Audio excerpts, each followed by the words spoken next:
كابتن حسام حسن مش المفروض يكون في نظرة ولو بسيطة لناصر منسي؟ ناصر منسي اللي عمال مستواه يعلى ويعلى ويعلى، وكمان في ظل ان انت كمان مش لاقي راس حربة مناسب من الدوري المصري. اظن اسامة فيصل اثبت فشله، كمان صلاح محسن اثبت فشله، فناصر منسي بيقدم ماتشات كبيره جدا واهداف مهمه جدا مع نادي الزمالك، خصوصا ان نادي الزمالك اصلا ما فيهوش سكواد كبير، فلازم نظره ولو بسيطه للاعب ومهاجم كبير بحجم ناصر منسي. كمان لازم تبص على لاعب باك يمين منتخب مصر اللي جاي، وهو محمد ابراهيم. محمد ابراهيم لعيب سنه صغير، لاعب طلع في ظروف صعبه جدا جدا جدا ما يستحملهاش اي ناشئ، لكن اللاعب استحملها بكل جديه وباداء اكتر من رائع، وكمان بيثبت وجوده وفي التشكيله الاساسيه لنادي الزمالك اللي بينافسه في نفس المركز لاعب كبير زي عمر جابر. فلازم انت يا كابتن حسام تضم محمد ابراهيم. انت عايز تعمل جيل جديد لمنتخب مصر، فعندك لاعب زي محمد ابراهيم ضمه، وانت كمان محتاج للمركز ده لان ما عندكش غير محمد هاني في نفس المركز، واحمد عيد انا ما اعرفش انت كنت بتضمه ليه، ده هو اصلا كان بديل في النادي المصري وراح النادي الاهلي وهيبقى بديل برده في النادي الاهلي، فمش من العدل ان انت تضم لاعب كان بديل ودلوقتي بقى بديل اكتر واكتر وتسيب لاعب اساسي طلع في ظروف صعبه محدش يقدر يستحملها. مبروك الفوز امبارح لنادي الزمالك، فوز في توقيت مهم وثلاث نقط مهمين جدا.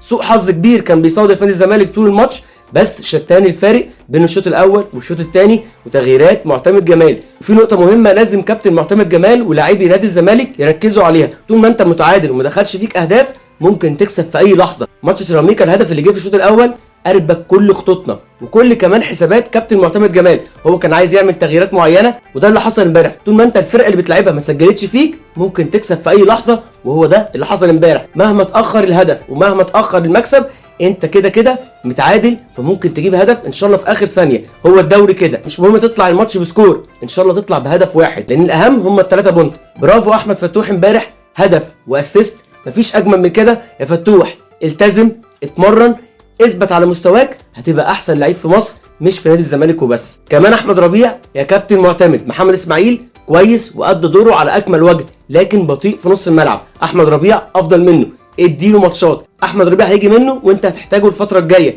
لان ما عندكش كتير في مركز 6. احمد ربيع لعيب كبير فلازم يبدا من اول اللقاء، ومحمد اسماعيل يا تبدا بيه مساك يا تخليه على الدكه كتغيير تستفاد بيه في اي لقاء انت تحتاجه فيه. مبروك نادي الزمالك، 3 بونت مهمين، ان شاء الله اللي جاي يبقى افضل وافضل. نادي الزمالك طول ما حدش بيطلب منه البطوله هيفضل يكسب، لان اياك يا جمهور نادي الزمالك تحط اللعيبه تحت ضغط. شكرا جمهور نادي الزمالك، خليك دايما داعم للفريق. شكرا لعيبه نادي الزمالك اللي مستحمله لغايه دلوقتي، شكرا معتمد جمال، وان شاء الله اللي جاي يكون افضل وافضل وافضل.